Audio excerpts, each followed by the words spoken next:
No mandado de segurança, senadores da oposição argumentaram que faltou tempo para analisar o texto da Câmara e as quase 700 emendas. Um calhamaço dessa altura, sim, contendo todo o que veio da Câmara, né, o texto que veio da Câmara, tendo que imediatamente começar a discussão e votação.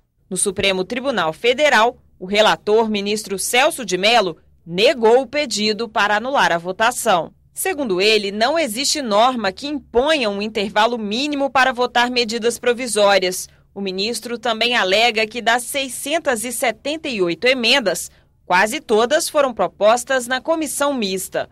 No plenário da Câmara, houve apenas 4 mudanças. O ministro considerou que o debate sobre a medida no Congresso foi suficiente. A decisão ainda pode ser revista pelo plenário do Supremo. Não nos passa pela intenção de recorrer ao pleno, até porque nós respeitamos a posição do ministro Celso de Mello, que é um ministro acima de qualquer suspeita, claro, de grande competência e cuja opinião é respeitada por nós democratas. A MP dos Portos foi aprovada na Câmara e no Senado apenas 5 horas antes de perder a validade. Foram 50 horas de votação nas duas casas, com sessões que entraram pela madrugada, só comparáveis à Assembleia Constituinte. O texto aprovado prevê 3 tipos de portos: o público, o porto indústria só para cargas próprias e o privado, que também movimenta cargas de terceiros. Nos portos públicos, os contratos anteriores a 1993 vão ser prorrogados por 5 anos. Os assinados depois podem ser prorrogados uma vez pelo mesmo período do contrato, se houver investimento.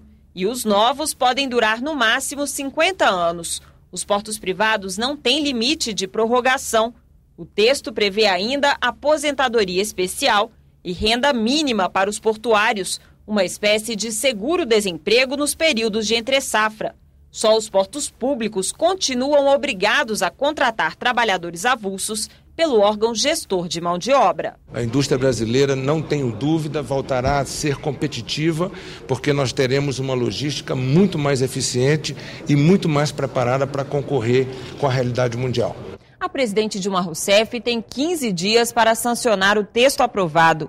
O governo não garante que a MP dos Portos seja assinada sem vetos. As negociações entre os aliados continuam e, se os parlamentares discordarem, ainda podem tentar derrubar os vetos aqui no Congresso. Cabe agora a coordenação política do governo, a Casa Civil e a SRI, a ministra Gleisi e a ministra Ideli, articularem juntos com as lideranças no sentido de verificar tudo que pode ser aproveitado dessa proposta que foi aprovada. Quanto menos veto, melhor. O processo legislativo, ele só se completa com o veto e depois com a apreciação do veto. Nós vamos convocar uma sessão do Congresso Nacional para declararmos prejudicados uma grande quantidade de vetos e marcarmos na sequência uma reunião com os líderes partidários para que os líderes estabeleçam as prioridades dos vetos que serão apreciados.